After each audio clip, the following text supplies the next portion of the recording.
dala daw ng COVID. Yung Omicron. Yung Omicron na yan eh. Mahirap pa nga yung natrangkaso ko eh.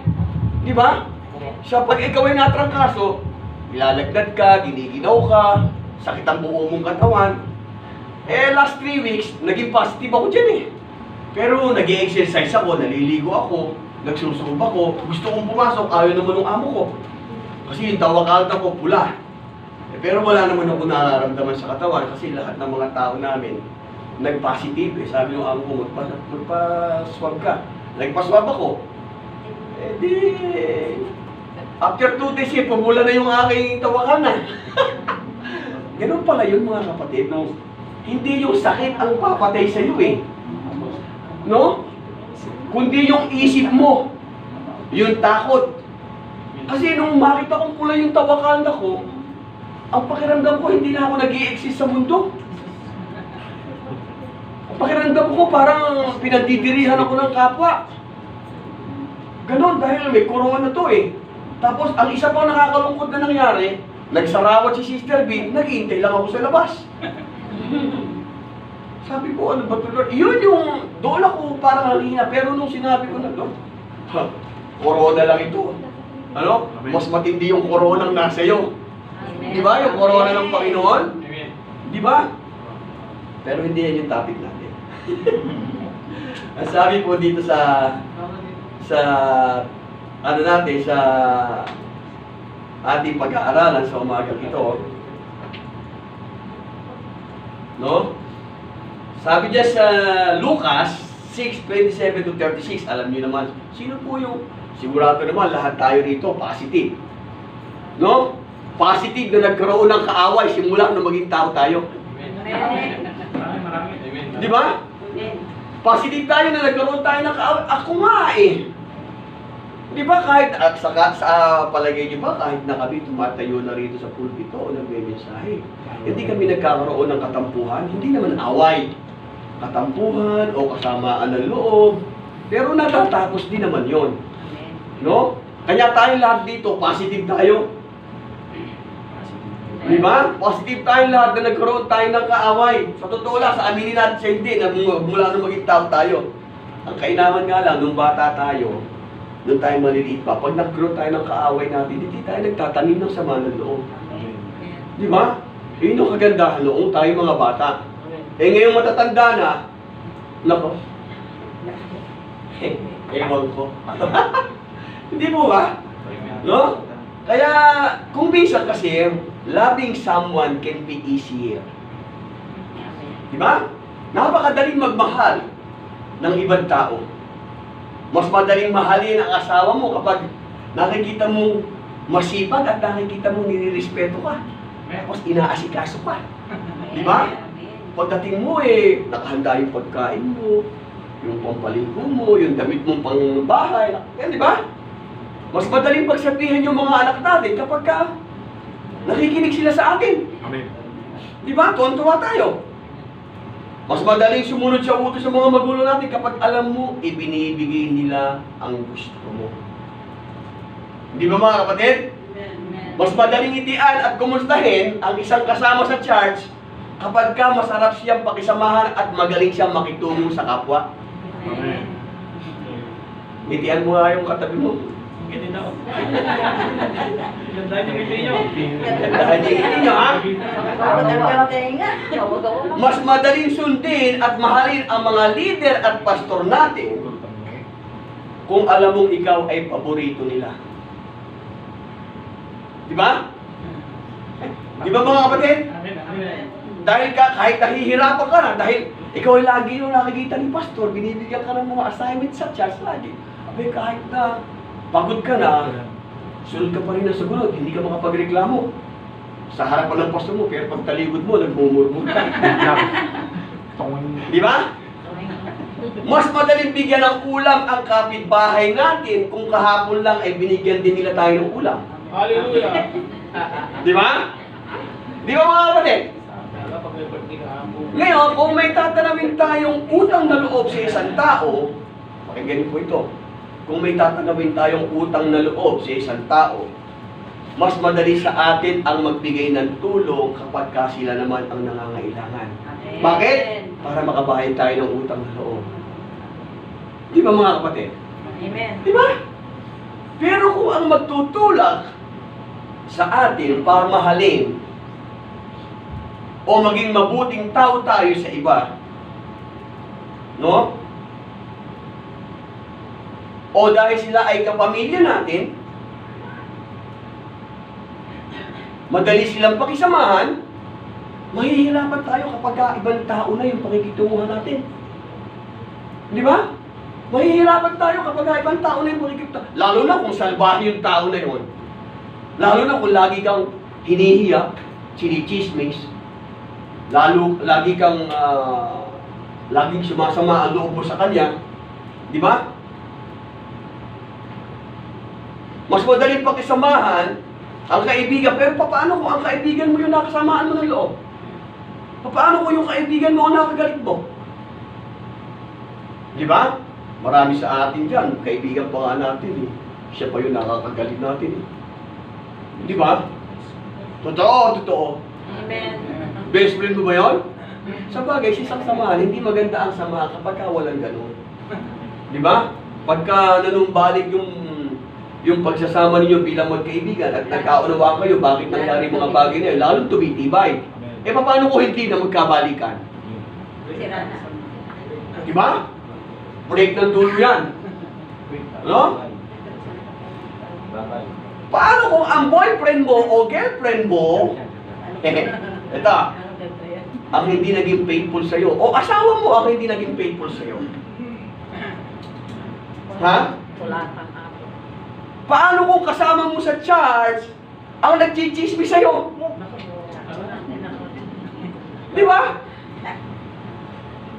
Paano kung yung dati mong kasama sa balambahan ang madalas na nagiging dahilan para magalit ka? Parang bully siya para sa'yo. Di ba? Paano kung yung tupa mo o leader natin ang dahilan ng ating mga panghihina? Ano yung gagawin mo? Ano ang gagawin natin? Ha, mga kapatid? Pray daw. Okay, maganda rin yan. Prayer is powerful. Di ba? At kung ang utang na loob ang magiging basehan natin, ang pagtulong natin sa iba para mahalin natin yung iba, paano kung wala na tayo makukuha ang pakinabang sa kanila? Maraming ganyan tao, kilala ka lang pag may kailangan sa'yo. Mahalaga ka sa kanila pag nakikinabang sila sa'yo. Lalo pag abroad ka. Para ang ginto sa paningin nila. Di ba? Ano yung magiging pakiramdam natin? Paano kung yung... Ito ha? Tingnan natin mga kapatid. Paano kung palagi na lang tayo ang nagbibigay? Ha? Okay lang, okay? Paano kung sabi ng scripture natin, paano kung sampalin ka sa kaliwa? Ibigay mo yung... Ibibigay mo pa yung kanan? Yun totoo. Paano pinag-abot? Sasabihin na, ba, ibang usapan na to.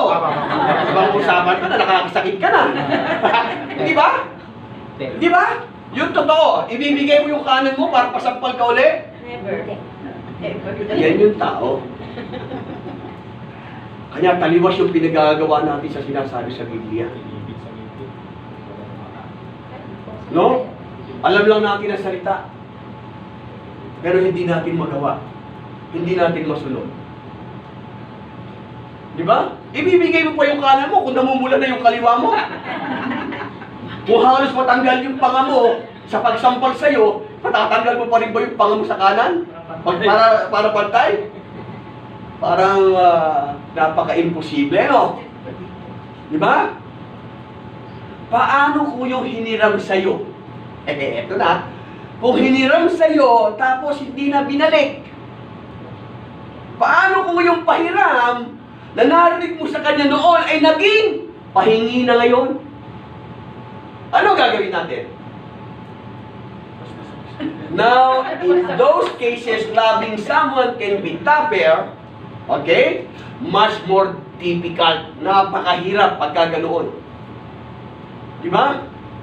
Imbis na utang na loob, magiging utang na sama na ng loob. Di ba? Utang na loob, naging utang na sama ng loob. Pero ito ba yung nais ng Panginoon sa ating mga kapatid? Ito ba yung gusto ng Diyos? Ito ba yung gusto ng Diyos na maging tugon natin sa tuwing inaagrabyado, inaapi, inaabuso, inaaway tayo ng ibang tao? Ito ba yung nais ng Diyos na itugon natin sa kanila? Napakahirap magpatawad ng kaaway. Kasi bakit? Ang katwin natin, masakit, mahirap tanggapin eh.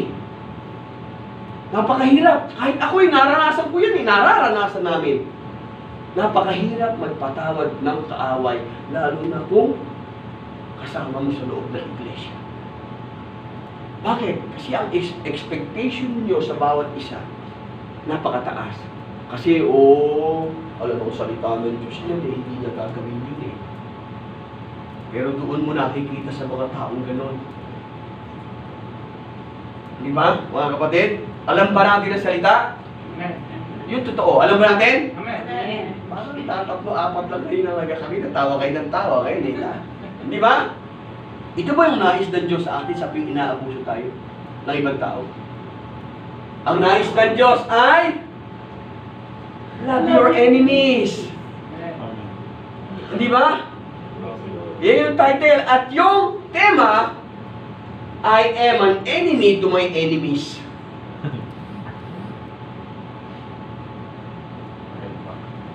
Di ba? Seryoso ka ba, Panginoon?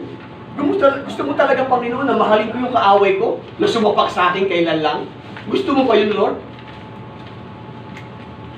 Seryoso ba siya? Naibigay pa natin yung kanan kapag sinapak yung kaliwa natin? Ibang usapan mo na may personal ka na, sasabihin mo. Huwag kang dadaan sa dilim. May paglalagyan ka. Di ba? Parang ganun no?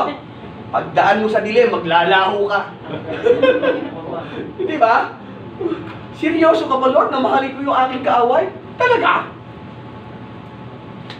Di ba? Ang sabi po dyan sa verse 27 to 30, ang sabi dito, subalit sinasabi ko sa inyo mga nakikinig sa akin, mahalin ninyo ang inyong mga kaaway at gawa ng mabuti ang mga napupuot sa inyo, pagpalain ninyo ang sumusumpa sa inyo at ipanalangin ang mga nang-aapi sa inyo. Kapag sinampal ka sa isang pisngi, iharap mo yung kabila. Kapag inagaw ang iyong balaban, huwag mong ipagkait ang iyong damit. Hindi ka naman siguro lalakad ng ubad sa kalye. Di ba? Bigyan mo ang bawat humihingi sa iyo at kung may kumuha ng iyong ari-arian, huwag mo nang bawiin pa ang mga iyon. Amen. Maliwanag po mga kapatid, yung sinasabi dito ng Panginoong Hesus. No? Love your enemies, period. Mahalin mo ang iyong kaaway. Wala siyang sinabing if or when. Period yun. Mahalin mo ang iyong kaaway. Tuldok na. Sa ayaw at sa gusto natin, mapipilitan tayo kung tayo ay susunod sa Panginoon. Amen. Hindi ba? Sa ayaw at sa gusto natin, mapipilitan tayo mahalin yung ating kapwa. Kasi wala namang condition na. Mahalin mo ang kaaway mo kapag kamahal ka rin niya. Wala namang sinabing gano'n ang Lord yan. Di ba? Wala siyang sinabing if or when, but love your enemies, period. Tapos na. Mahalin mo sa ayaw mo sa gusto mo. Direct and specific ang instruction niya sa atin dito. No?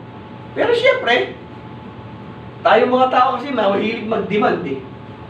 Tatanungin natin ang Panginoon siyempre. Seryoso ka ba dyan, Panginoon? Seryoso ka bang gusto mong ipagtimpla ko pa ng kape yung asawa kong bungangera? Burara? Tamad? Ano? Seryoso ka, Panginoon? Seryoso ka na gusto pang yakapin ko yung taong nagmura sa akin at sumapak? Yung nanakit ng kalooban ko? Seryoso ka ba dyan, Lord? Hindi ba? Seryoso ka ba doon sa kumuha ng ari-arian ko o ng agaw ng aking gamit? Gusto mo, Lord, patawarin ko sila? Gusto mo ba, Lord, na kapag ka binalibag ako ng bato, tinamaan ako sa mukha, gusto mo ba, Lord, na yung gumawa sa akin nun malibagin ko ng tinapay na may palamang para may makain siya? Yun ba yung gusto ng Panginoon? Ha? Ano kaya yung isasagot sa atin ng Diyos sa palagay niyo? Ano?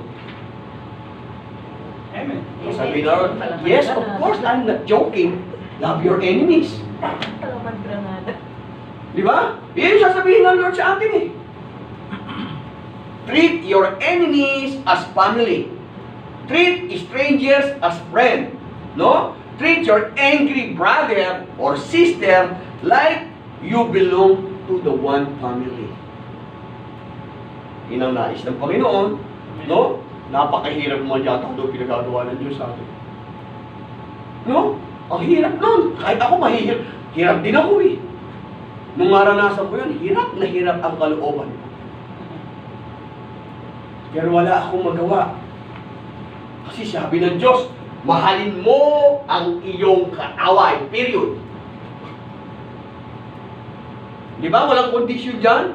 Namamahalin mo lang yung kaaway mo pagka minahal ka niya. Wala naman nakalagay At gawa ng mabuti ang mga napupuot sa inyo. May period Wala namang 3 tuldok dyan, kundi isa lang. Di ba? Napakahirap ng pinagagawa ng Diyos sa atin. Nahihirapan kayo? Mahirap ka na? Amen. Yun totoo. Amen. Kasi hindi tayo marunong magpatawad. No? Amen. Ngayon, kaya ang tanong na sasagutin natin ngayong umaga ay, why enemy love is difficult? Why it is very difficult? Bakit napakahirap mahalin ng kaaway? Bakit? Di ba? Napakahirap. Why enemy love is so difficult? Nakalagay dyan, enemy love is revolutionary. Why revolutionary? Sabi po nung kumari ko, ni Miriam Webster, to say it is revolutionary means it is bringing about a major fundamental change. No? Nagdadala ito ng malakihang pagbabago. Kaya revolutionary yung mahalin mo yung kapwa mo. Lumilikha tayo ng isang revolusyon laban sa sarili nating kasalanan. No?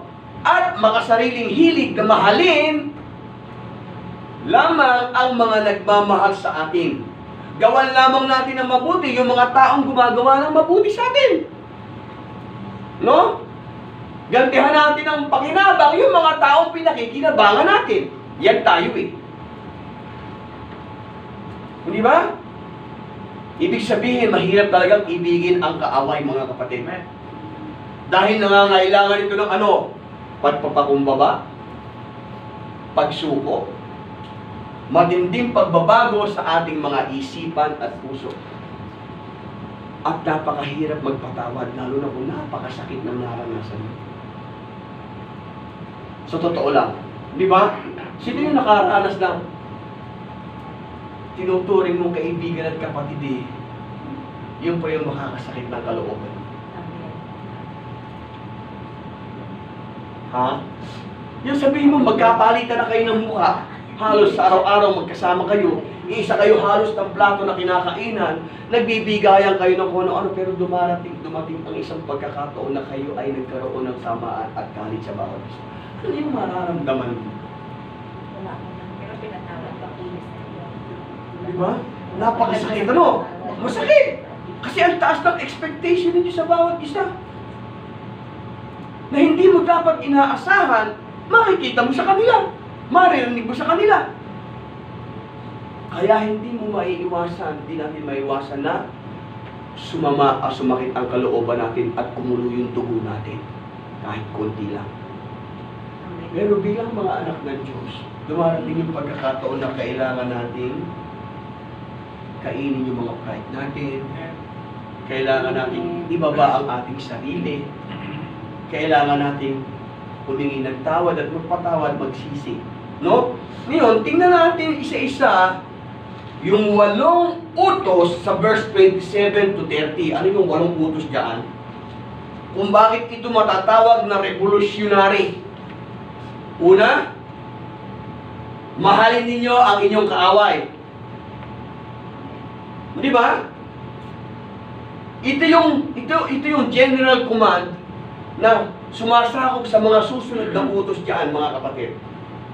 Natural sa atin kapag may umaway, aawayin din natin sila, di ba? Di ba? Gusto natin makaganti tayo eh. Di ba? Pag may nagalit sa iyo, magagalit ka rin. Pag inano ka niya, aanuhin mo rin siya. Tapos pag inano mo siya, aanuhin ka naman niya. Nag-aano ka kayo. Di ba? Ganun tayo mga tao eh. Pag may nagalit sa atin, talaga naman Diyos ko. Pero ang sabi ng Panginoon, love your enemies. Sinundan pa ng pangalawa. Ano yung pangalawa? Gawa ng mabuti ang mga napupuot sa inyo. Di ba? Siyempre, pag may nagsabi ng masakit laban sa atin, na-touch ang ego natin, no?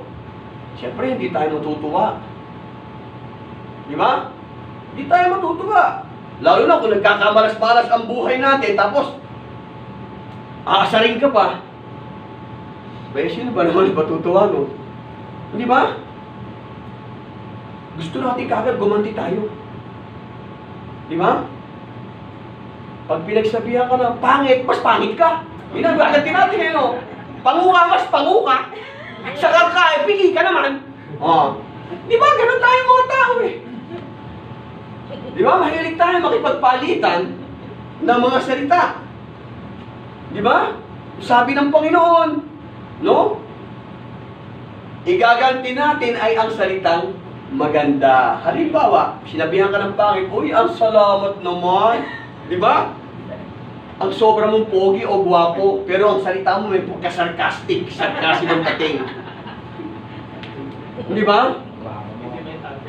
Hindi mo maitago yung galit mo dahil sinabihan ka ng pangit. Di ba? Tapos, salamat, ang gwapo mo, sobra, ang ganda mo, sobra. Di ba? Pero yung dating ng pananalita mo, may pagka-sarkastiko.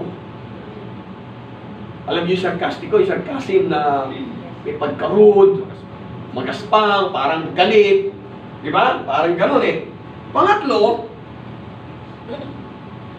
sabi dito, pagpalain ninyo ang sumusumpa sa inyo. Magagawa natin yun. Yung totoo, aminan tayo para tayo nasa face-to-face ni Ami. Ha? Mag-aminan tayo, di ba? Pagpapalain po yung sumusumpa sa iyo. Sumpain mo. Sumpain mo. Yan yung taong natural na tao. Bakit tayo? Di ba? Yun yung naturalesa natin eh. Di ba rin kung magsusumpa kayo sa ngalan ng pag-ibig? Amen. Huwag sa ngalan na ikasasama ng bawat isa. Kasi pagka nagpagsumpaan ka, yung bitiwan mo, mabigat na salita, hahawakan ng demonyo sa iyo. Amen. Sa spiritual realm. At iyon yung magpapahirap sa iyo. Naranasan ko yan, kapatid, sa magulang ko. Mamaya. Diba? Surprise. Kaya nga sinabi rin diyan sa pang-apat, ipanalangin ang mga nang-aapi sa inyo. Magagawa natin to? Ha? Magagawa natin yan? Kung ipapanalangin mo pa yung nang-aapi sa'yo, yung nang mamaliit sa pagkatao mo, kaya mo ipanalangin yun? Hampas lupa ka, patay gutom, wala kang makain, mahirap ka, hindi ka naaasin. So magagawa mong ipanalangin yung taong ganon? Sino ka? Si Stephen? Kung wala ang Holy Spirit sa puso mo at sa buhay mo, kung hindi nangunguna ang Diyos sa bawat saglit ng buhay mo, hindi mo magagawa na ipanalangin yun ng aapi sa'yo. Amen. Amen. Ang gusto mo, kumanti. Ang gusto mo, pag nakita mo siya, ang liit ng tingin mo sa kanya, pag nakikita mo siya, parang gusto mo siya tirisin lagi. Naranasan ko yan, kapatid. Mahirap. No, kaya huwag nyo hayaan maranasan ninyo. Mahirap. Pero ibinigay ko sa Panginoon. Hindi maganda sa isang lingkod ng Diyos o sa nag-aaral ng kanyang salita na Hindi mo maiwasan hanggang maalala mo, matatawa ka na lang. Bakit nga ba na nangyayari yun? Di ba? Ganyan yung ginawa ni Stephen eh. Nung pinagpapapato siya hanggang sa mamatay, ano ang panalangin niya sa Panginoon? No? Huwag papanagutin yung mga taong gumawa ng kasamaan sa kanya. Sa Acts 7:60. No? Yung sumunod na pang-apat, apat na yan ano? Yung sumunod na pang-apat, mga kapatid, yung apat na kautusan diyan, yung sumunod, specific illustration kung paano natin ipapakita ang pag-ibig sa kaaway. Amen? Panglima, ang sabi diyan, kapag ka sinampal ka sa isang pisngi, iharap mo yung kabila. Uy. Magaglab muna akong, Lord, para kung dumapo sa mukha niya, hindi gano'ng masakit. Di ba? Ibibigay mo yung kanan mo. Sabi nga ni Abby Perez, mag-aminan tayo, halika. Totoo, gagawin natin yun. Sampal din. Si sister nakikita natin. Di ba? Yung galit sa kanyang puso, wag! Wag! Parang gano'n eh, no? Huwag mo nang itigil. Sige na, sapakin mo! Parang gano'n ang sinasabi natin kapag ka tayo eh. Lalo kung kaibigan natin yung ating yung nasaktan. Di ba? Pagka wala ka sa Panginoon, susunsulan mo. Mamaya, baka natin yan. Hindi natin palalampasin yung ginawa niya sa'yo. Di ba? Hindi natin palalampasin yung ginawa niya sa'yo. Kanya, huwag mo siyang hahayaan dumaan sa dilim. Pag dumaan sa dilim, maglalaho siya. Di ba? Napakahirap nun eh. Di ba? Kapag ka sinampal ka, babatuhin ka ng bato. Di ba? Ano igaganti mo? Babatuhin mo siya ng tinapay, di ba? Yung nakapaloob sa garapon. No? Kung gusto mong gumanti, pero hindi yun ang nais ng Diyos sa atin eh. Hindi ba? Hindi yun ang nais ng Diyos eh. May palaman granada. No? Naalala ko tuloy yung isang kwento na yung isang may kotse at saka tricycle driver. No? Yung may kotse, nasagi nung tricycle driver yung kotse niya. Eh di galit na galit ngayon yung may-ari ng kotse bumaba. Iniikot yung sasakyan, eh di may damage nga naman, di ba? Eh bobo tricycle driver lang, walang kayang ipambayad doon sa kanyang damage sa kotse. Sinapak na lang niya yung tricycle driver para makabawi siya. Ganun tayo eh. Tricycle driver, nagasgasan yung kotse niya, alam niyang walang pambayad, sinapak na lang niya yung tricycle driver para makabawi siya. Sila ba yan ang alis? Bayad ka na. Yan. Nakakaawa naman yung tricycle driver. No? Napakahirap ng ganon. Di ba mas gusto natin gumanti kaysa yung magpatawad? Yung totoo, mas gusto natin gumanti kaysa magpatawad. Di ba? Kung nasaktan ka, gusto mo ring manakit. No? Masabi ng Panginoon, hayaan nyo nang kayo ay sinasaktan kaysa kayo ang nananakit. Pero parang napakahirap gawin eh. Diba? Yung pang-anim, kapag ka inagaw ang iyong palaba, huwag mong ipagkait ang iyong damit. Pang-pito, bigyan mo ang bawat humihingi sa'yo. O yung mga nagbibigay ng sa atin, mga binibigyan natin.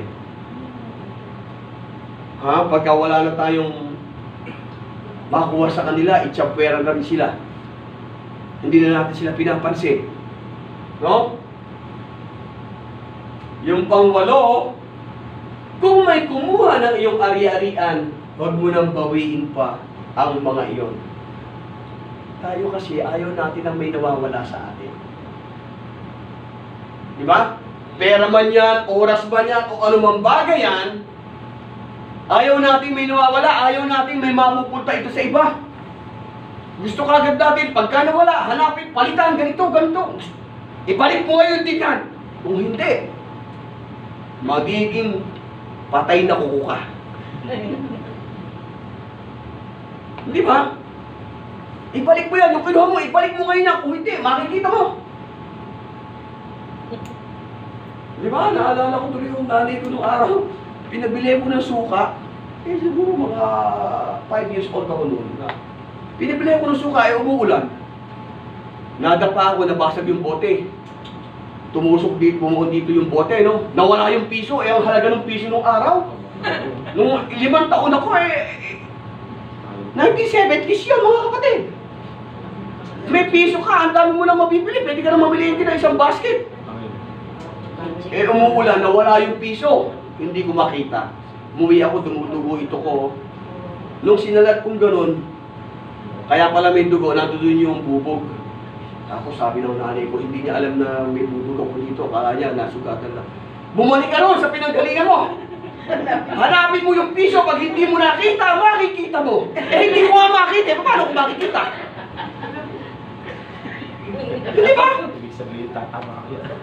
Pag hindi mo nakita, makikita mo. Eh, hindi ko nga makita na eh. Nawala nga eh. Paano ko makikita? Ganon tayo eh, di ba? Gusto natin kagad maibalik yung nawala sa atin. Nung malaman ng nanay ko na may bubog ako rito, ayun, dinala kagad ako sa clinic, pinatanggal. Ang laki.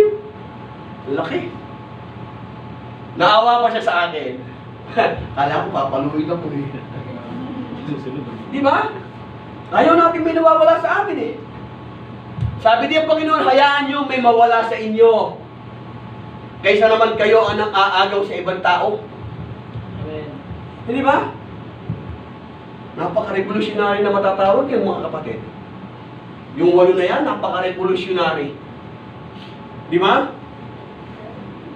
Tulad ng revolusyong nangyayari sa bansa natin.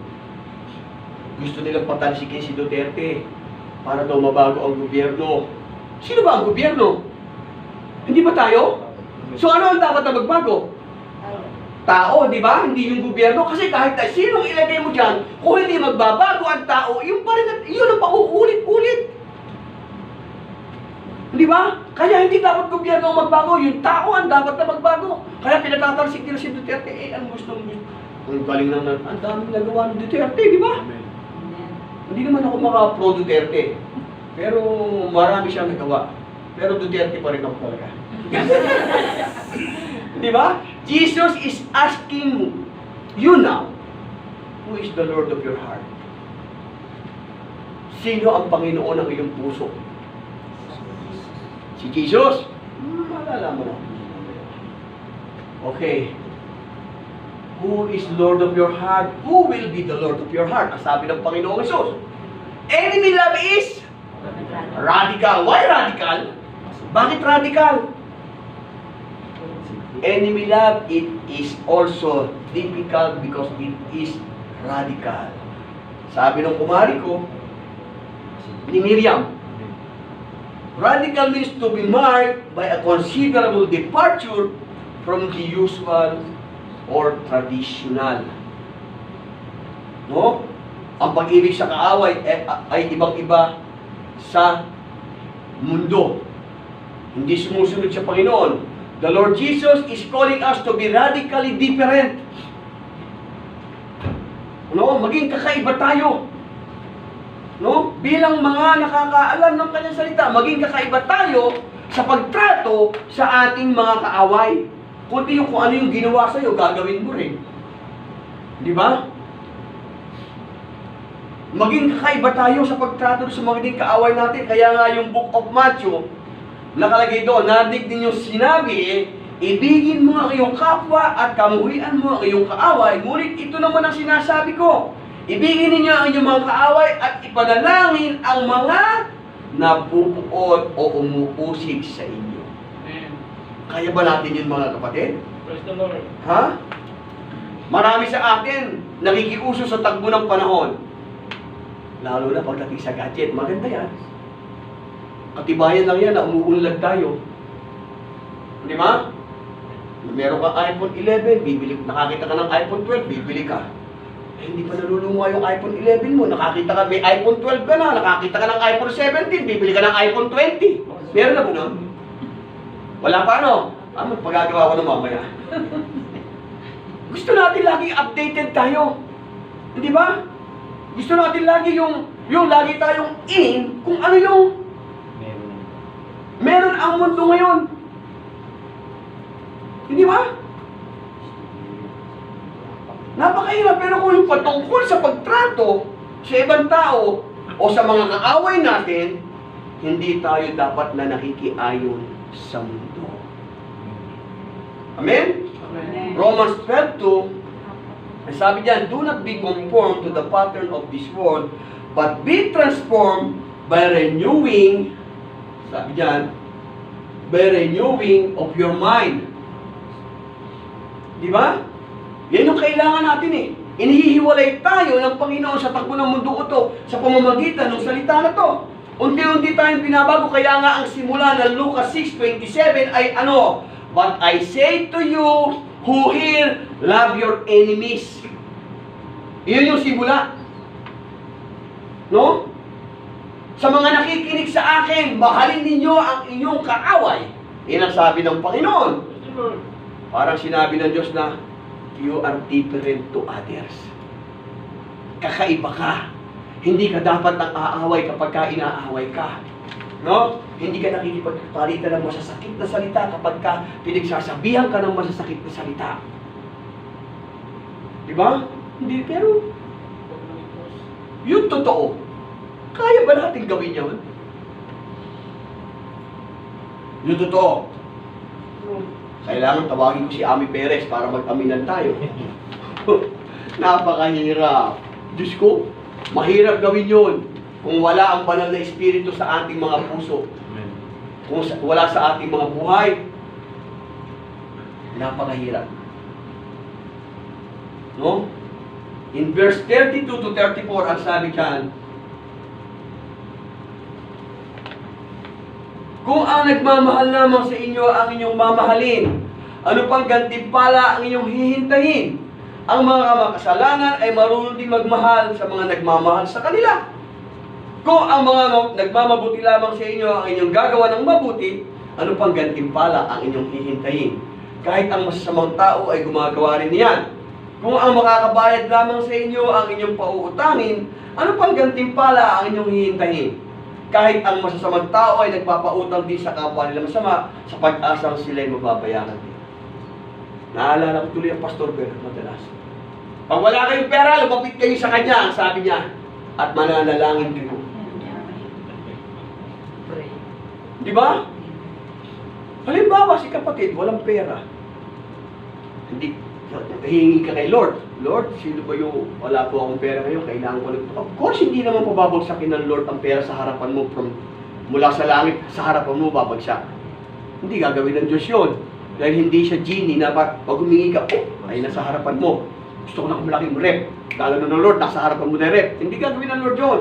Siyempre, gagamit ang Lord ng kapatiran para punan yung pangangailangan mo. Amen. Hindi ka hayaan ng Lord na pumunta sa 5-6 kasi may tubo yung kanya ka nga nang hihiram eh. Di ba? Gagamit ang Lord ng kapatid. O, sasabihin ng Lord, minsan magtataka ka. Sis, kailangan mo ba ng ganito? O Brad, kailangan mo ng... Hindi mo naman nila sinasabi yung problema mo at pangangailangan sa kanya. Pero lalapit sila sa'yo na padala ng Diyos yun, kapatid. Amen. Pero kung yung Bombay at saka nagbibigay ng pubs ang lalapit sa'yo, hindi padala ng Diyos yun, padala ng demonyo yun. Di ba? May lalapit sa'yo, parang alam niya yung pangangailangan ko. Di ba? Kasi padala ng Diyos yun eh. Alam ng Lord yung pangangailangan mo, gagamit siya ng tao na kapatiran, hindi from outside, from inside. Kasi from outside, may tubo yun, kapatid. Amen. Amen. Di ba? Ngayon, kung yung ang pag-ibig natin, pinipili lang natin kung sino yung iibigin natin, wala tayong ipinag-iba sa mundo. Di ba? Ano ba yung ginagawa natin dito sa church? Nag-aaral tayo ng kanyang salita, ang salita ng Diyos. Kung parahan din naman para tayo sa tagalabas. Di ba?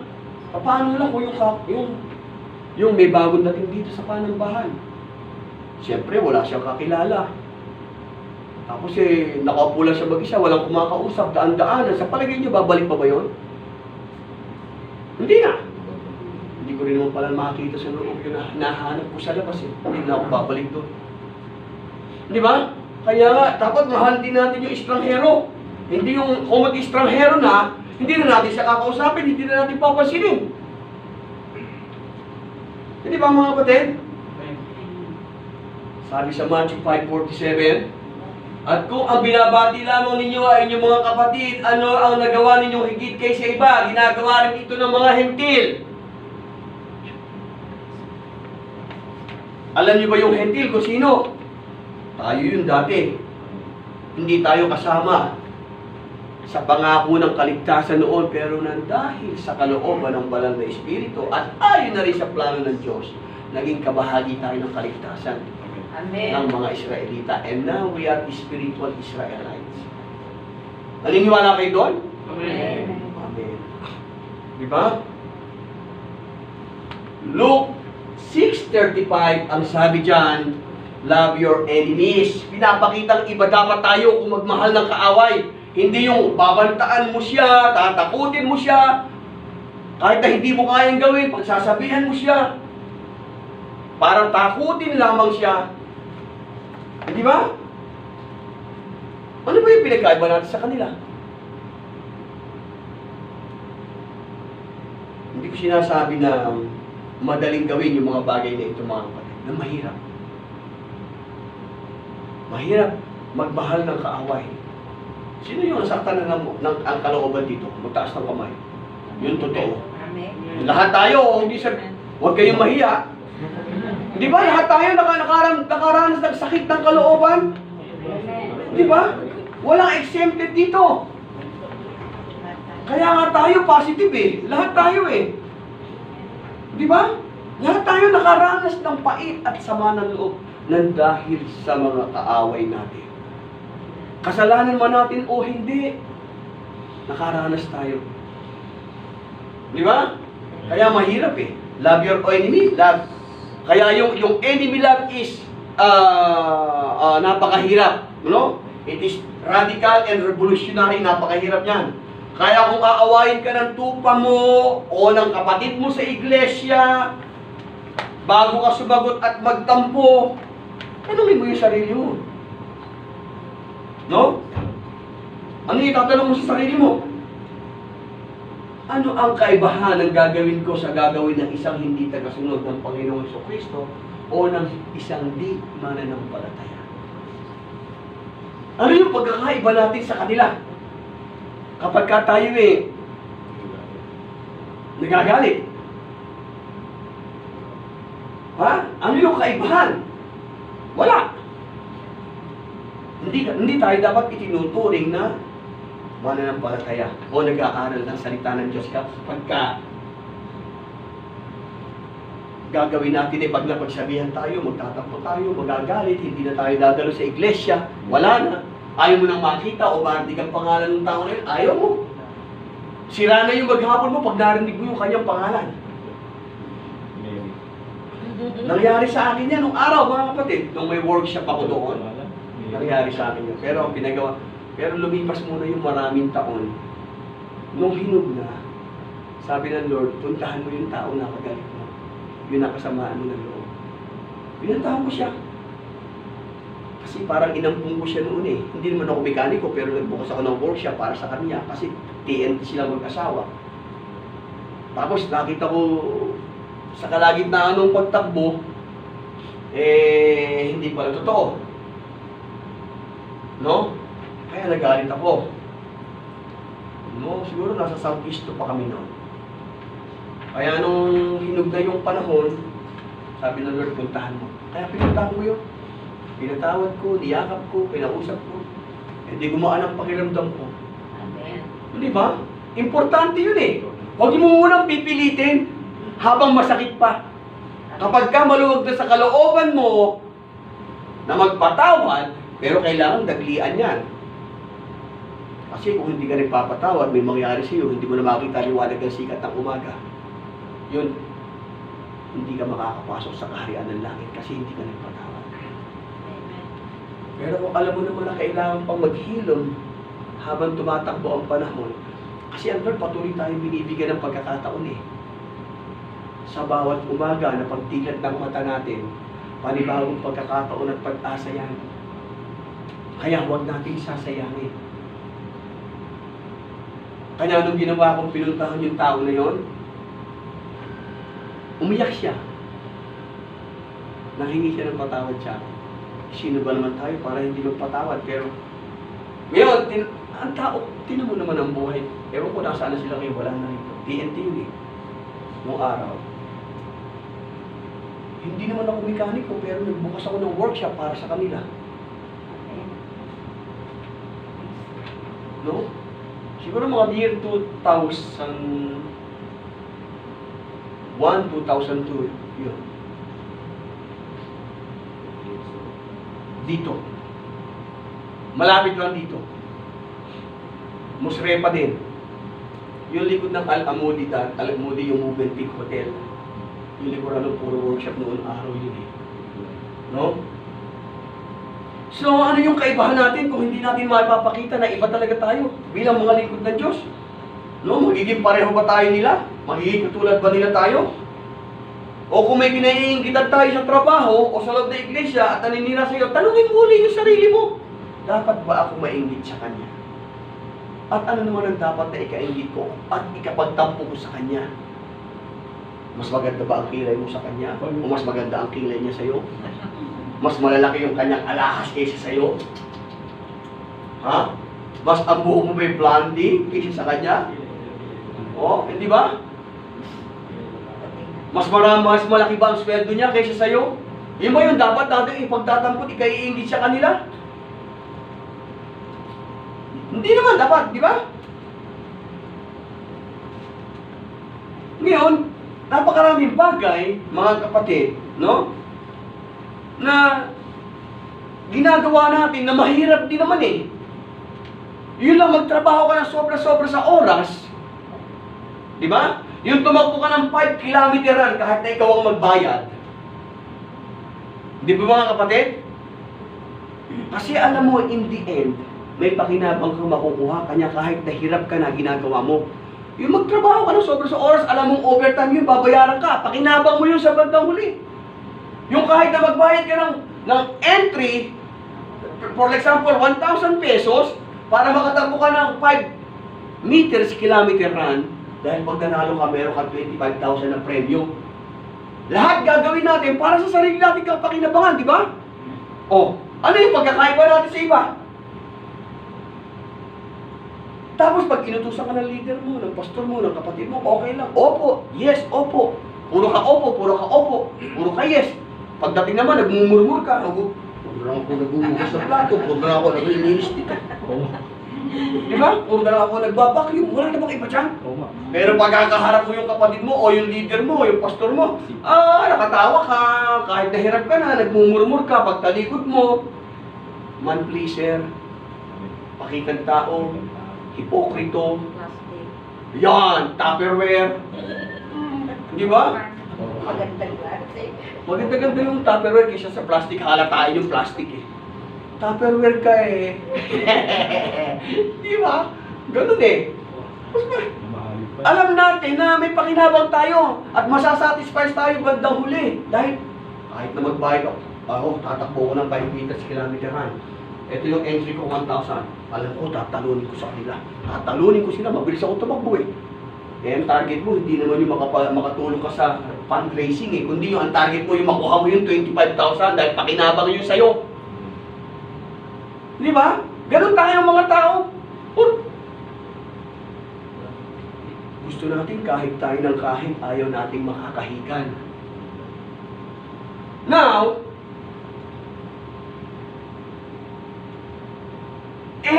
enemy love is rewarding. May gantimpala ba ang magmahal ng kaaway? Bahay, pagka may gantimpala, lahat ng kaaway natin ay mahalin na natin. Di ba? Kahit na yung hindi ka ibig-ibig, makita mo pa lang yun, iibigin mo na. Di ba? Enemy love is rewarding. Bakit rewarding? Ha? May gantimpala kapag iniibig natin ang ating kaaway. Enemy love is difficult but it is also rewarding. May gantimpala yan, may dulot itong gantimpala. sa ating mga hinaharap. Kung pipiliin lang natin ang mahalin natin at iiwasan ang ibang tao at hindi gagawa ng mabuti para sa mga kaaway, 3 beses yung sinabi ng Lord yan eh. Di ba? Sa verse 32 hanggang 34, anong sabi niya? Ano pang gantimpala ang inyong hihintayin? Ano yung implikasyon nito sa atin, mga kapatid? Kung ipapakita natin ang pag-ibig natin at yung mga mabubuting gawa natin sa ating mga kaaway, mayroong naghihintay na gantimpala sa atin. Bahagi ng gantimpala ito ay ano? Maaari nating asahang kabutihan din gagawin sa atin ng ibang tao. Hindi man yung kaaway natin na ginawa natin ng kabutihan gumanti sa atin, yung ibang tao ang gagawa sa atin ng kabutihan. Kaya yung paggawa ng mabuti, hindi dapat ipinangangalandakan yan eh. No? O, nag-donate ako ng bahay at lupa doon eh. Ay, yaba na, donate bahay at lupa. Nag-donate ako ng 1 milyon doon. Kailangan mo pa ba ipangalandakan yun? Para masabing ikaw ay mayaman, mapera at tumutulong sa iba? Yung ginagawa natin ng lihim, ang Diyos ang nakakita. Kaya kung gagawin mo ng kabutihan ang kaaway mo, hindi man sila ang gumanti ng kabutihan sa iyo, yung ibang tao ang gagawa noon para sa iyo.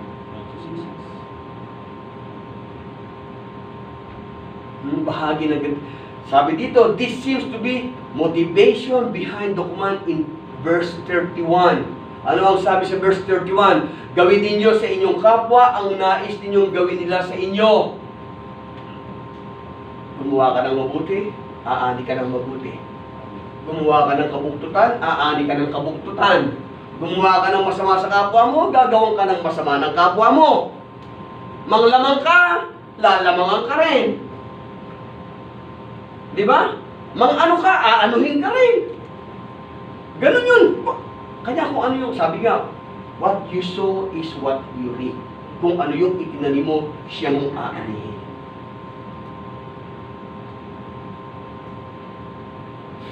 Golden rule. Mga kapatid, gawin mo sa kapwa mo kung ano ang nais mo gawin nila sa iyo.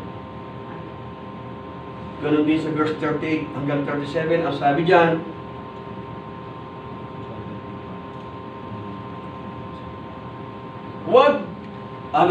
huwag kayong kumatol at hindi kayo hahatulan ng Diyos. Huwag kayong magparusa at hindi kayo parurusahan ng Diyos. Magpatawad kayo sa inyong kapwa at patatawarin kayo ng Diyos. Magbigay kayo at bibigyan kayo ng Diyos hustong takal, siksik, diglig at umaapaw sapagkat ang takalang ginagamit ninyo sa iba ay siya rin gagamitin ng Diyos sa inyo. Amen. Maliwanag ang salita ng Diyos. Kapag ka nakabasa kayo ng salita ng Diyos sa Biblia from Matthew, Mark, Luke, and John, ang Lord mismo ang nagsalita niya. Kaya ngayon katawag ng 4 Gospel of Jesus. Ang Panginoong Jesus mismo ang nagsalita niya. Kanya ito, ang Diyos mismo ang nagsabi. Ito yung tinatawag na sermon sa bundok. Ito yung mga sermon sa bundok, mga kapatid. No? Pwede meron tayong aasahang mabuting bagay na galing sa ating mga kaaway kung, nagpakita tayo ng mabuti sa kanila. Pinuntahan mo yung kaaway mo dati. Pinatawad mo, papadating ka pa lang, nakikita ka na nila. Okay na yun, nakaaway ko dati. Ano kaya ang sadya niyan? Kinakabahan din naman yun, baka may baril ka o kaya granada dala. No? Kinakabahan din yun, baka may baril ka o granada dala. Ihagis mo na lang bigla sa kanila, sabog sila lahat. Di ba? Pero nung kumato ka sa pinto, magandang hapon po. Andiyan po ba si ganito? Ay, ikaw pala, halika, tuloy ka. Di ba? Oh. Ganon, di ba? Oh. Kaysa nung meron kang pinangingilagang ibang tao, magkakasalubong kayo, pupunta, diretso yung tapo, wala naman dadaanan dito, baka gano'n. Pagka sa makalampas niya, ano ka, ako tutulak kita sa digdig na, di ba? Napakahirap nung gano'n eh. Maano pag nagkasalubong kayo eh, kahit na masama ang loob mo, ipakita mo yung pag tinawanan ka, dinitian mo, darating naman ang time na kayo eh, magkakasundo eh. Lalo na sa magkaibigan, mga kapatid. May dati kang kaibigan. Ang ganda-ganda ng samahan ninyo. para talaga kayo magkapatid. Di ba? Lahat. Yung kanya sa'yo, yung sa'yo sa kanya. Di ba? Hindi naman sa asawa, iba yun. Yung asawa mo sa kanya, asawa niya sa'yo. Hindi, iba yun. Di ba? Ibig sabihin, wala kayong pinag-uusapan with regard sa material na bagay. Pera mo, pera niya, pera mo. Di ba? Napakaganda nyo, magagandang bagay na nagtaan, pinagsamahan. Di ba? Nung nagkagalit kayo, hindi mo na kailangan balikan yun. Magaganda na yun para pag sinasirain mo at pagtatapakan. Mainam pa yung kayo nagkakagalit, may naiisip ka na magagandang pinagsamahan nyo na magtutulak uli sa inyong dalawa para magkabalikan kayo. Pero kung babalikan mo yung magagandang pinagsamahan nyo para sirain mo lang, wala na kayong babalikan. Amen. Bakit nga ba nagkaganon kami ni kapatid? Ano ba yung pinagmulan? Di ba? Ngayon, isipin mo, ang ganda ng samahan namin ng araw ah. Sana maulit-ulit yun. Inaasam mo na yon, yung pinagsamahan nyo nung araw. Ganon din siya, iniisip yun. Pero kung babalikan mo yon at sisirain mo, wawalang halaga mo yun sa buhay mo, hindi na kayo magkikita pa muli. Paano sisirain yung magaganda? Paano? O nung araw yan eh, halos ipakain ko yung, halos kakainin ko lang, ikukwento mo sa ibang tao ngayon. Halos isusubo ko na lang, ibibigay ko sa kanya, walang utang na loob, hindi marunong tumanaw ng mga mabubuting bagay na gano'n. Eh yung palang pinagsabihan mo yung chismoso o kaya chismosa, sinabi ngayon doon sa kaibigan mo, o sabi ni ganito, ikaw na ganito. Naku, kumukulo na ngayon ang ulo mo. Yung ilong mo, umuusok na sa galit, gusto mo durugin yung kaibigan mo dati. Yun yung sinasabi ko na huwag mo nang balikan yung nakaraan nyo para sirain lang. Amen. Di ba? Kung wala kang pagsasabihan ng magaganda ang pinagsamahan ninyo, eh, alam mo naman ng tao, ayaw ng tao ng kasundo. Lalo kung wala sa Panginoon. Hindi ba? May nangyari ba na sa ating ganyan, Berna? Aminan tayo. May nangyari eh. Kaya tayo lahat, positive tayo dyan. Positive tayo, nagkaroon tayo ng kaaway. Totoo yun eh, huwag mo nang babalikan yung magagandang pinagsamahan ninyo para sila. Kumbaga yung itinanim ninyong magaganda na yun, darating ang panahon, uusbong yun, aanihin ninyong pareho yun. Kung wala kayong pinagsabihan, kung buti ako pinagsabihan niyo po pwede magtago ng sikreto, eh kung madaldal nga naman. Kung nuknuk ka ng kachismo-chismosuhan at kachismis-chismisahan. Di ba? Di ba kung si Marites na yun eh, may takot siya Diyos. Eh, lahat ng Marites yan, wala eh. Di ba? At saka yung chismis, mga kapatid, may konting totoo yan eh. Para pang-akit. Pero konti lang totoo, marami dyan kasinungalingan. Di ba? Eh kung sinabi mo, nung araw eh, halos susubo ko na lang eh, bibigay ko sa kapatid eh, dahil alam kong kulang sila eh. Eh, nakarating doon sa kaibigan mo, halos doon, pakainin ka na nila eh, ganito pa, ganito. Nangyari na, naiba na yung kwento. Iba na. Pag nagkita kayo, sapakan na kayong dalawa. Ano po yung babalikan ninyo? Di ba? Wala nang babalikan. Kaya hindi natin matanggap ngayon kung ano yung mga mahirap tanggapin, mahirap mahalin ang kaaway. Sa totoo lang, kung wala ang banal na espiritu sa atin, hindi mo magagawa yun. Di ba? Hindi natin magagawa yun eh.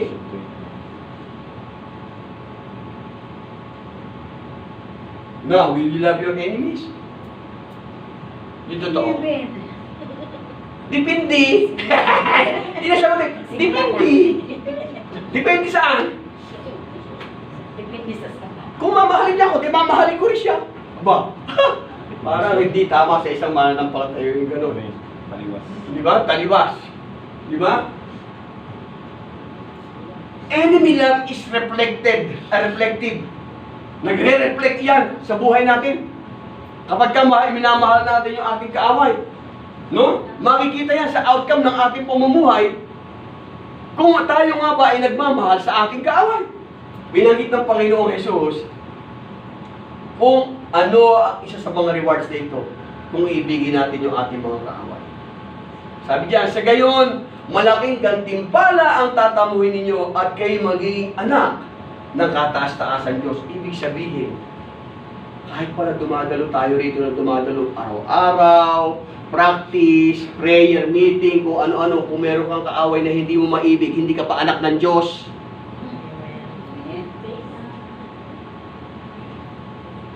Hindi ba? Tingnan mo ang sabi dito. Ha? Sa gayon, malaking gantimpala ang tatamuhin ninyo at kayo magiging anak ng kataas-taasan Diyos. Kahit pala ako daldal dito, 45 minutes or more than 45 minutes, kung may kaaway ako ngayon na hindi ko mapatawad o hindi ko mamahal, useless pala itong ginagawa ko. Hindi pa pala ako anak ng Diyos. Kasi meron akong kaaway na hindi ko mamahal. Sino may mga kaaway dito? Walang magtataas ng kamay, mga kakagipis to eh. Di ba? Ganun pala yun. Ganun yung taas na bisa. Sabi dito, sapagkat siya mabuti, tingnan nyo, ang Diyos ha, ang Diyos ay mabuti kahit siya masasama at sa mga hindi marunong tumanaw ng utang na loob. Minsan kasi, hindi maganda rin yung tumatanaw ka ng utang na loob. No? Pero dapat iti-treasure natin yun. Kapag kasi may tinatanaw kang utang na loob sa isang tao, sa Diyos, hindi problema ang tumanaw ng utang na loob dahil utang natin lahat sa Kanya yan eh. Pero sa ibang sa tao, pag may tinatanong kang utang na loob, kahit na ano gawin nila sa'yo, hindi ka makaporma kasi meron kang utang na loob sa kanila. Di ba? Kahit na tinatapak-tapakan na yung pagkatao mo, okay ka lang kasi may utang na loob ka sa kanila eh. Pero sa Diyos, katumanaw ng utang na loob, hindi ka mamumroblema. Amen. Pero pag sa tao, kanya nga mapakadali natin gumawa ng mabuti sa mga tao pinagkakautangan natin ng utang na loob eh. Di ba? Napakagaling natin. Pagka alam natin may pakinabang tayong makukuha, paano kung wala? Paano kung mas mahirap pa sa iyo yung lalapit sa iyo? Di ba? Anong gagawin mo? Wala naman eh, pero wala naman ako aasahan dito. Huwag na lang. Di ba? Napakarami ganyan. Totoo yung sister. Napakarami. Di ba? Ganun tayo. Kung alam natin may pakinabang tayong makukuha, okay lang. Sa bandang huli, makikinabang tayo eh. Di ba? Kaya napakahirap nun. Di ba? Maging mahabagin kayo tulad ng inyong ama. Kapag ka iniibig natin ang ating kaaway, nagiging katulad tayo ng Diyos. No? Nakikitang tunay nga tayo mga anak ng Diyos kapag ka nagmamahal tayo sa ating mga kaaway. Nakikita niya, sinasapamuhay niya yung salita na pinag-aaralan niya. Di ba? Amen. Inasasabihin ng tao eh. Yan yung buo ng pag-aaral niya ng Biblia eh. Di ba? Eh kaysa naman sa, kada minuto nakikita ko yung hawak yung bukas ng Biblia pero wala naman nagbabago, wala naman pagbabago nakikita sa buhay niya. Gusto niyo ba yun? Ha? Baka mainis yung nakakita niyo, hukuyin yung Biblia, pukpuk pa sa'yo. Oh, kaya wala namang nangyayari sa pinagbabasa mo sa'yo. Hindi naman nagre-reflect sa buhay mo. Di ba? Ganun eh. Di ba? Nung magre-reflect sa buhay, pagkatao natin yan, kung tayo nga kung isinasapamuhay natin yung ating mga nababasa sa salita ng Diyos. Di ba? Kanya, and it is great reward to be like God, enemy love, then is reflective. Nagre-reflect yan sa buhay natin, mga kapatid. Ito yung salamin ng awa at habag ng Diyos sa mga, saan? Mga kasalanang tulad natin. Kapag humarap tayo sa salamin, Kung ano yung kilos mo, yun yung makikita mo. Hindi ba? Kaya nga pag magkikilay ka, ayaw mo umalis sa harapan ng salamin. Baka mamaya yung kilay mo pataas na gano'n, isa nakababa. Di ba? Mayroon yung nagkikilay kayo kung saan ka nakatingin, baka iba na yun, baka pilikbata na yung binubunot mo. Kaya kung ano yung kinikilos mo sa harapan ng salamin, yun yung makikita mo sa sarili mo. Di ba, mga kapatid? Amen. Amen. Natutuwa ang Diyos kapag ka nakikita ng Diyos kapag ka nagre-reflect sa atin yung habag at kabaitan at pag-ibig ng Diyos. Nakikita ng Diyos na ina-apply natin sa iba. Natutuwa ang Diyos doon, mga kapatid. No? Kaya nga, sasabihin ng mga sasabihin nila, like father, like son, like daughter, like father, like daughter. Kanya nga napaka-rewarding eh. Nung magmahal ka ng kaaway mo. Napaka-rewarding, may gantimpala tayong inaasahan. Kapag ka nagmahal ka ng kaaway mo, baka kung makikita mo lang yung ngiti at halakhak ng Panginoon, uy, ang anak ko, talaga namang isinasa pumuhay yung aking salita. Ikaw ba naman yung anak mo na makita mong hindi sumusunod sa'yo, matutuwa ka? Di ba? Ano gagawin mo pag hindi sumusunod sa'yo yung anak mo? Makakutusan mo pa yun eh. Kung ang Diyos ang kumutos sa atin, baka saan tayo pulutin? Amen. Di ba? Tinanggap niya tayo bilang mga kaibigan. Itinuring niya tayong anak kahit na tayo hindi karapat-dapat. Nilinis tayo kahit sa kabila ng ating karumihan. Sa ating mga kasalanan. Ang sabi niya sa Romans 5, 8, and 10, ang sabi diyan, mga 2 oras na lang po, tatapos tayo. Romans 5:8, pero ipinakita ng Diyos sa atin ang kanyang pag-ibig sa ganitong paraan, kahit noong tayo makasalanan pa, namatay si Kristo para sa atin. At sa verse 10, dati kaaway tayo ng Diyos. Pero ngayon, tinanggap na niya tayo, mga kaibigan, sa pamamagitan ng pagkamatay ng kanyang anak, at ngayon mayroon na tayo magandang relasyon sa Diyos, tiyak na ililigtas na tayo sa kaparusahan sa pamamagitan ng buhay ni Kristo. Amen. Di ba napakasablo kung magmamahal ka ng kaibig na kaaway mo, mga kapatid? Di ba? And lastly, but not the least, ang sabi diyan, the God of mercy, you and the world. Ang Diyos ng kahabagan, ikaw at ang sanlibutan. Ano yun? Mahabagin ng Diyos, mga kapatid. Amen. Di ba? Naranasan natin yan ang mamatay ang Panginoong Jesucristo para sa atin. Di ba? Dahil napatawad tayo sa ating mga kasalanan, maraming tao ang hindi nakakaranas niyan. Yung mapatawad sila sa kanilang kasalanan kasi hindi sila naniniwala na ang Panginoong Jesucristo nga ba'y namatay para sa kanila. Yung nga bang kasalanan nila na ginawa noon, ginawa ngayon, at yung gagawin pa, ay bayad na, hindi nila kayang tanggapin yun. Kaya maraming tao ang hindi nakakaranas ng kapatawaran ng Diyos at kapatawaran sa kapwa, kanya hindi sila marunong magpatawad. Amen. Hindi nila matanggap. Totoo ba yun? Na yung gagawin kong kasalanan bukas bayad na? Totoo naman yun eh. Bayad na eh. Nagkukulang lang tayo sa pagtanggap, kapatid. Kaya patuloy tayo nakagagawa ng kasalanan. Dahil hindi mo matanggap na binayaran na ng Panginoon. Minsan lang siyang namatay. Isang beses.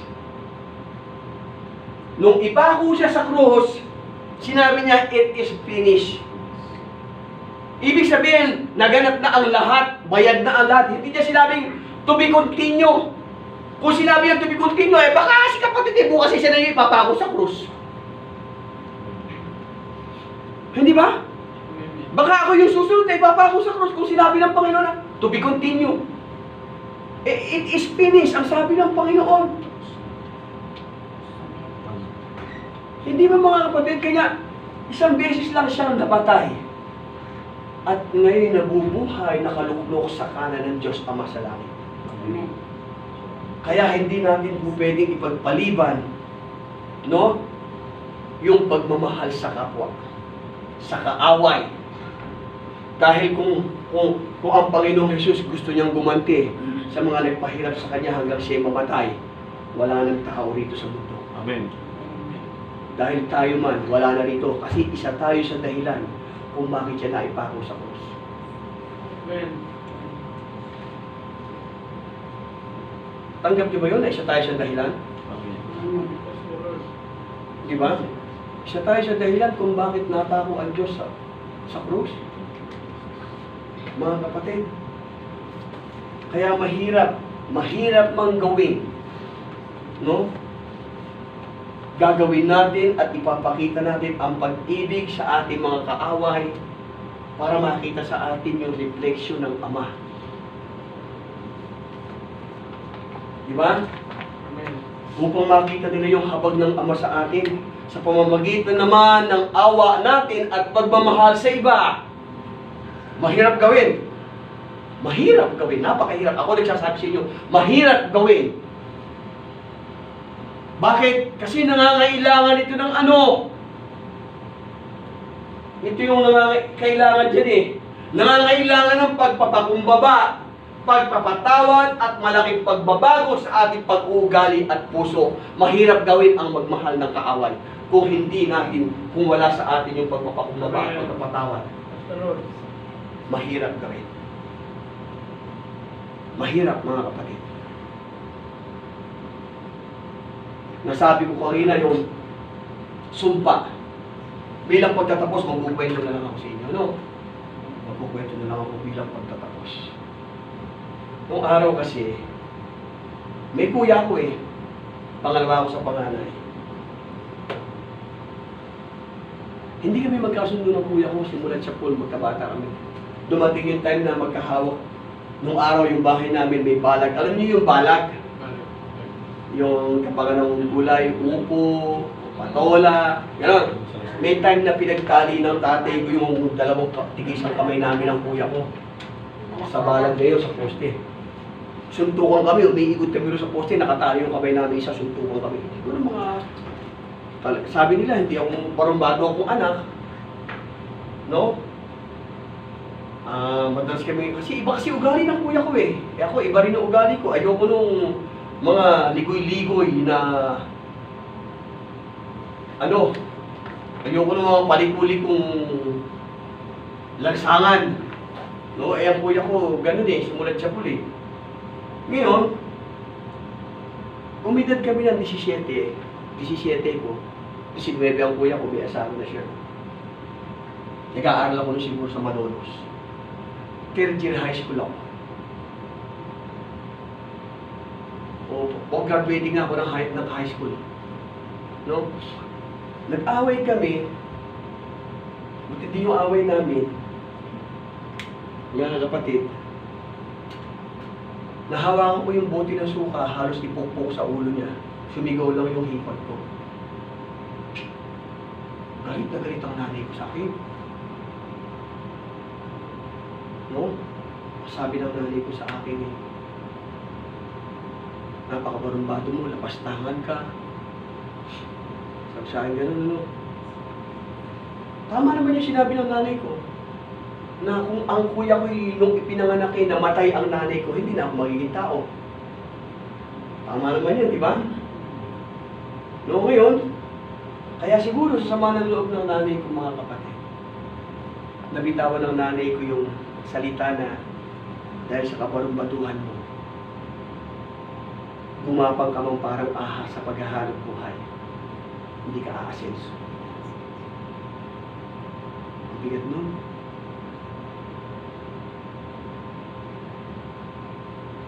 Ang bigat nun, kapatid. Tamo ko yun sa buhay ko. May pangarap ako. Pinanganak kami ng laki sa hirap. Walang inaasahang anumang mamanahin sa magulang. Ang goal ko talaga noon makatulong sa kanila. At ako lang, dalawa lang naman kami magkapatid, 5 kami. Dalawa lang naman kami magkapatid ang nakaranas ng mataas na paaralan. Nakatapos.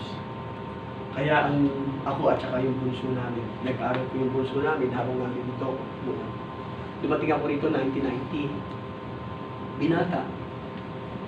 Talagang pangarap ko yung maiahon ko sa hirap ang mga magulang ko, matulungan ko yung mga kapatid ko. Dumating ako rito 1990, nakakilala 96, nakakilala ko si naging TNT ako, hirap ang buhay ko from 90 to 94. Nung malaman ng tatay ko, kasi hindi ko kasi sinasabi sa kanila na TNT na ako dahil ayaw ko mag-alala sila mga kapatid. Ayaw kong maramdam, mag-alala sila sa akin na ganito ang kalagayan ko, kundi yung mga pinapadala kong litrato, yung mai-encourage sila na hindi sila mag-aalala sa akin na ako pala ay gano'n na sitwasyon ko dito. No? Ang sweldo ko, 362 reals lang noong 1990. Binabawas sa amin ang ikama at saka plane ticket na ginamit namin papunta rito. Ang lupit. Tapos 11 buwan kang hindi yung sweldo. Pag umabsent ka ng 1 araw, 3 araw ang cut sa'yo, ano matitira sa'yo? Hinagpis, di ba? Kaya nung naghanap ako ng part-time, payat na payat ako noon. Yung part-time ko, mas malaki sa sweldo ko sa kumpanya. Pero wala naman akong pahinga. Ngayon, kung hindi ako nakapagpapadala at bibihira yung 4 na taong binuluko rito nung una, wala nangyari sa buhay ko. Ang sabi ng magulang ko, kung ugali ko ito, umiinom ako, nagsusugal, at may pagka-palikero naman ako ng aking binata. Kasi hindi naman din ako kapangitan. No? Ang John Lord o John Lloyd. Ngayon, nung malaman ng, hindi ko sinasabi na TNT na ako, yung girlfriend ko na iniwan doon, ang sabi sa akin, sa kanya ko una sinabi na TNT na ako dito. Sabi ng girlfriend ko na umuwi ka na lang. Dito na lang tayo magsimula. Eh ako mga kapatid, may pangarap ako sa buhay. Meron akong gustong marating. No? Meron akong, kasi nung ako tumapak dito, ang trabaho ko, waiter kami sa catering company sa Prince Abdullah Air Base. Panahon ng gera nung tumuntong ako rito. Gera ng Kuwait at Iraq. 1 linggo pa lang kami nakakarating dito, sarado na ang airport. Puro C-130 ang makikita mo. Supply, dito kasi nanggagaling ang supply. No? Umiiyak ako noon sa tuwing nagmamap ako. Pero bago ako pumunta rito, tumanggap na kasi ako sa Panginoon 1989. Pero hindi ko sinapumuhay yun. Ngayon, nung dumating ako rito, habang nagmamap ako ng glory, sa mess hall ng mga militar, umiiyak ako. Ang kinakanta ko yung I will give thanks to thee, O Lord, upon the nation, among the heaven. Yung habang nagmamap ako, umiiyak ako. Pero sinabi ko sa Panginoon na, Lord, hindi ako uuwi hanggat walang magandang nangyayari sa buhay ko dito. Ngayon, nalaman ng girlfriend ko na TNT na ako, nalaman ng tatay ko na TNT na ako. Sumulat ang tatay ko sa akin. Sabi ng tatay ko, anak, umuwi ka na lang. Ano man ang mangyari dito sa atin, magkakasama tayo. Alam niyo kung ano sinagot ko sa tatay ko? Sabi ko, tay, nandito na ako eh. Abot kamay ko na yung pangarap ko. Matitiis na lang ako, tay. 4 na taon, tiniis ko yun. Ang reply sa akin ng tatay ko, sige anak ko, yan yung pangarap mo. Kung hindi kita mapapauwi, higpitan mo na lang yung sinturon mo. Alam niyo kung ano yung ibig sabihin na higpitan mo na lang yung sinturon mo? Matuto kang magtiis. Matuto kang magparaya. Matuto kang makisama. Lahat gawin mo para sa ikabubuti-butihan dahil malayo kami. Tiniis ko yun mga kapatid. Nakilala ko si Sister B bago kami umuwi ni Ka Elmer. TNT na kami noon. binili ko ni Sister Binang visa para makabalik dito. Pagbalik ko 1995, yun yung unang magandang ginawa ng Lord sa buhay ko. Binigyan niya ako ng makakasama na hindi magtutulak sa akin sa kapamakan, kundi tutulong sa akin para dalhin pa ako sa kaliwanagan. Nung bumalik ako rito to 1995, 96, hirap na hirap ang buhay namin. Nabuhay kami ni Sister B sa kasinungalingan. Mga kapatid, tandaan niyo ito.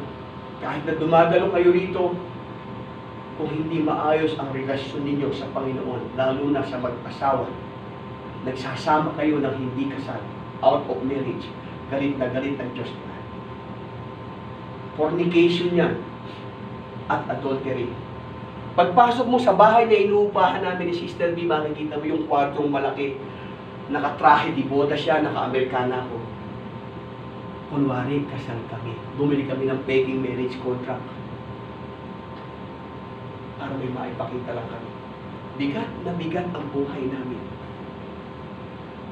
Bigat na bigat, mga kapatid. Galit ang Diyos.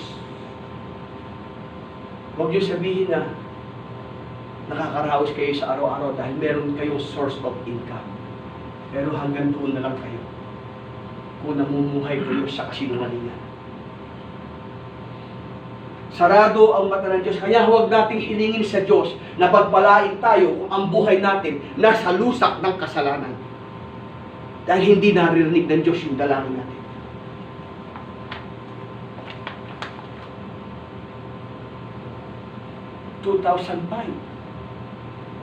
Nag-aaral 2001, 2002, or 2003, nag-aral kami ng Spirit Deliverance.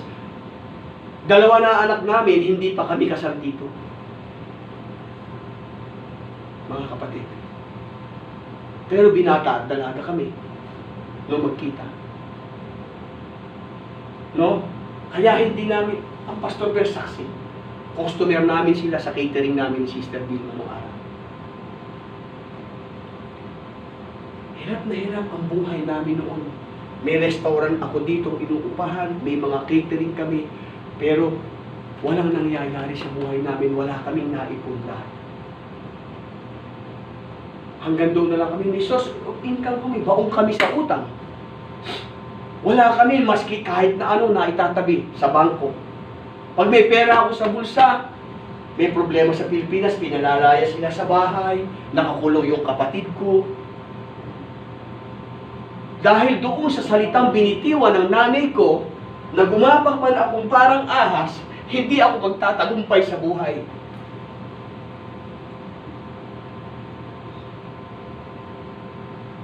Pero nung mag-aral kami ng Spirit Deliverance year 2002, dito, ang Sector A noon, nasa Loreni pa kami, Southeast 2, nasa likod ng Safest Way sa Talia. Nag-aral kami ng Spirit Deliverance. Ang sabi ng isang teacher doon na propeta, yung mga salitang binitiwan sa inyo, naaalala nyo man o hindi, ihingi ninyo ng tawad sa Panginoon at patawarin ninyo yung mga taong gumawa nyo sa inyo. Humingi kayo ng tawad sa Panginoon, patawarin ninyo yung sarili nyo. Yun yung sabi nila sa amin. Naricall ko ngayon yung sinabi ng nanay ko na yun. Naricall ko yun. Kaya pala ganito ang buhay ko, Lord. Dahil may binitiwang salita ang nanay ko. Tinawagan ako nung amo ko na to, 2005. Ako kasi yung kinuha niyang unang sales manager doon sa kanyang Pierre Import. It was 2003. Pero hindi nangyari, nagkaroon ng katagumpayan ng buhay ko.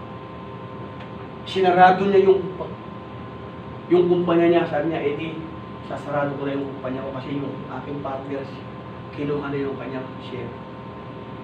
Pero bago ko umalis doon sa opisina na yun, ipinag-pray ko muna, sabi ko, Lord, loobin mo ulit na magbukas yung amo kong ito. Kasi nakita ko yung puso at kalooban niya eh. Loobin mo ulit, Panginoon, na magbukas siya ng kumpanya. Ilang taong kong siningkad yun na ako na lang ang nagdi-deliver ng aming pagkain.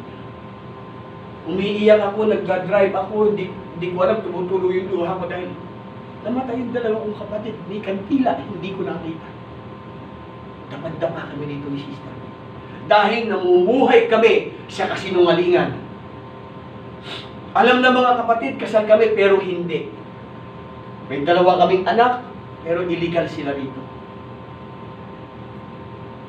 Pero nung isinuko ko sa Panginoon, yung buhay namin, nag-aaral kami ng Spirit Deliverance. Nung maricol ko na, sinabi ng nanay ko, isinulat ko yun.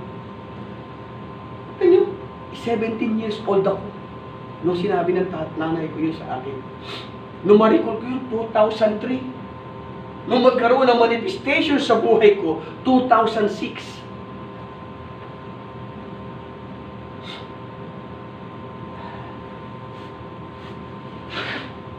Tinawagan ako ng amo ko ngayon.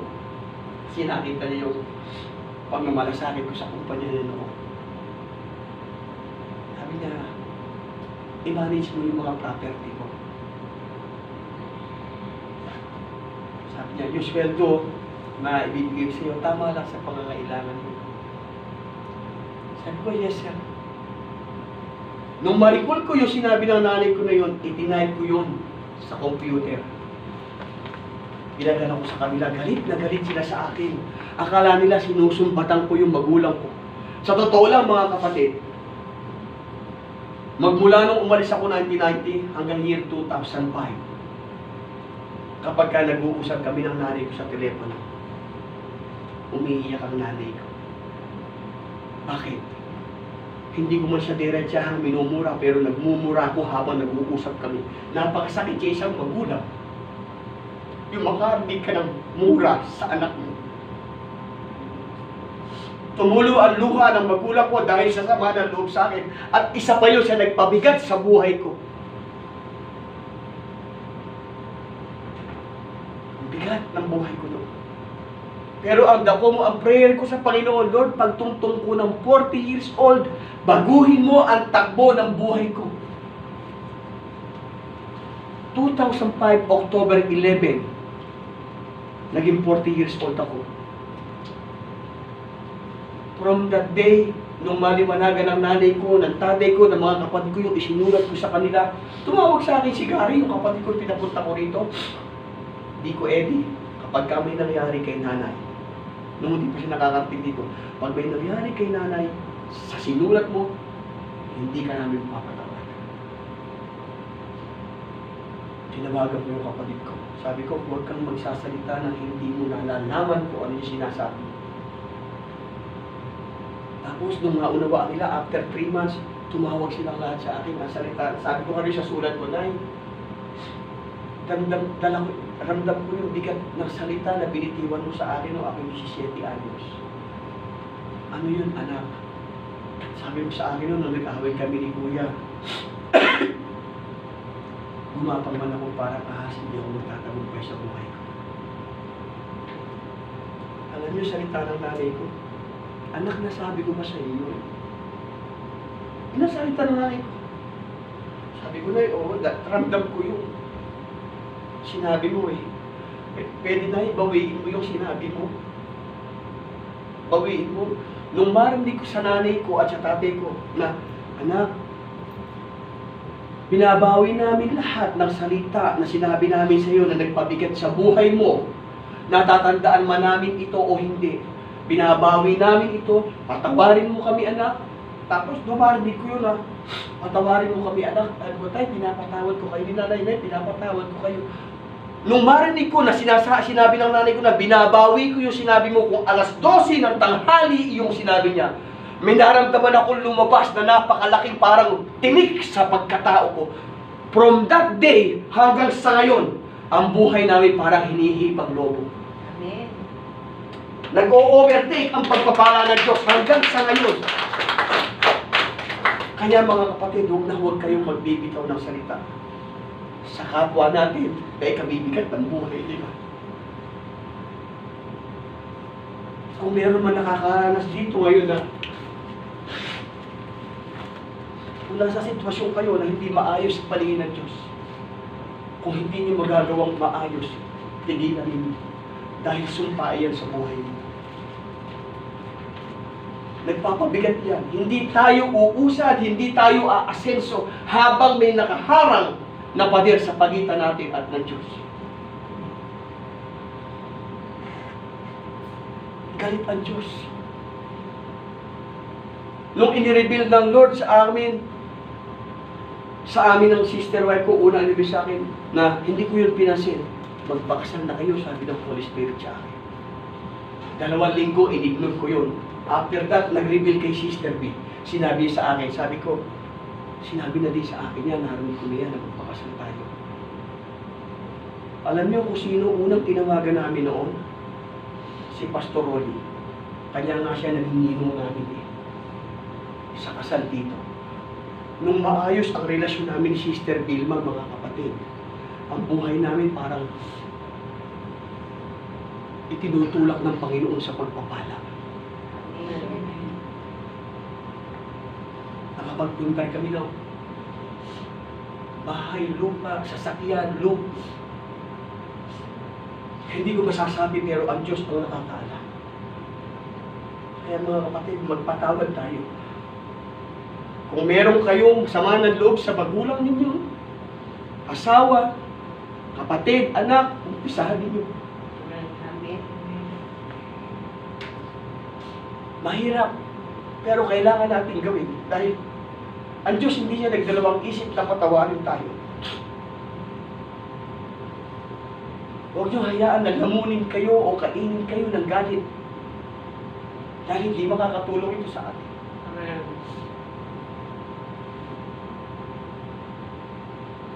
Kung may pagkakataon pa, lalo sa magulang natin, kanya ngayon, ang nanay ko, wala na raw pinakamabait na anak niya, kundi ako. Amen, Lord. Amen. Praise God. Pero dati, ako yung pinakabalumbado, pinakawalang iya. Noon, hindi ko masabing, I love you, Nay. Hindi ko masabi sa kanya yun.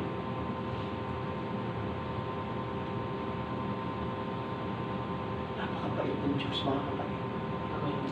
Kaya huwag niyo sayangin ang pagkakataon sa araw-araw na pagmumulat natin ng mga mata natin.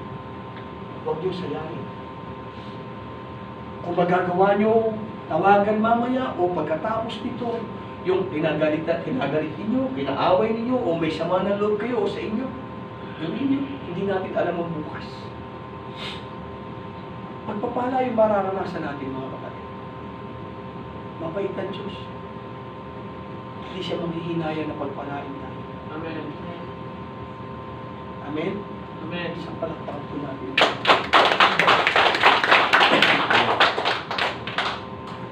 Lord, maraming salamat Panginoon sa umaga.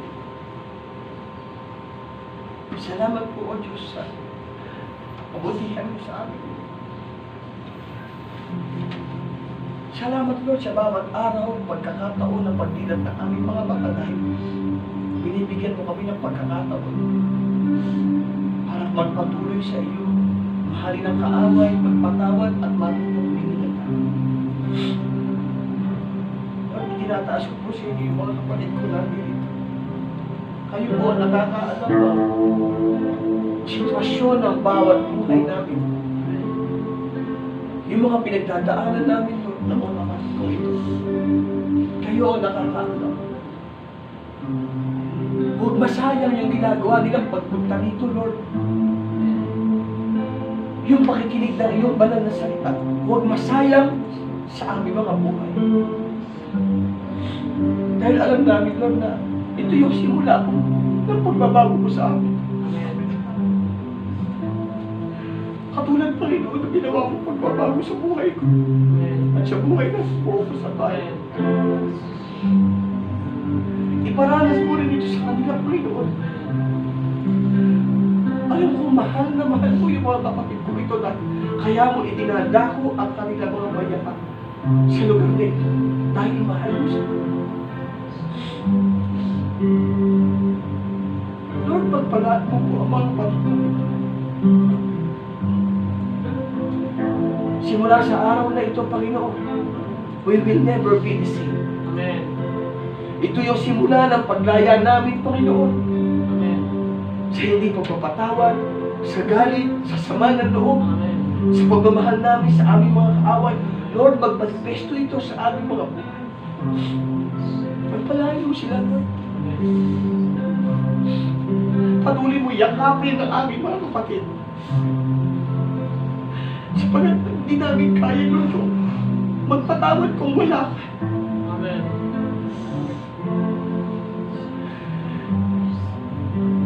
Lord, tulungan mo kami. Ikaw ang nakakakilala sa amin, Panginoon. Wala kaming maililihim sa iyo. Ang lahat sa buhay namin, Lord, ay lantad sa iyong paningin. Amen. Kaya, Lord, mahabag ka sa bawat isa sa amin, Panginoon. Praise God. Tulungan mo kami makalaya. Kung ano man yung bumibihag sa amin, Panginoon. Palayain mo kami upang maranasan namin ang pagpapala mo, ang pagmamahal mo, yung tunay na galak na nagmumula sa iyo, Lord, ay maranasan namin dahil pinalaya mo kami at pinapa. Salamat, Lord, sa pagkakataon. Salamat sa banal na Espiritu na nanguna sa iyong banal na gawa. Amen. Lord, maraming salamat po, Panginoon. Sa pangalan ng Panginoon Jesus.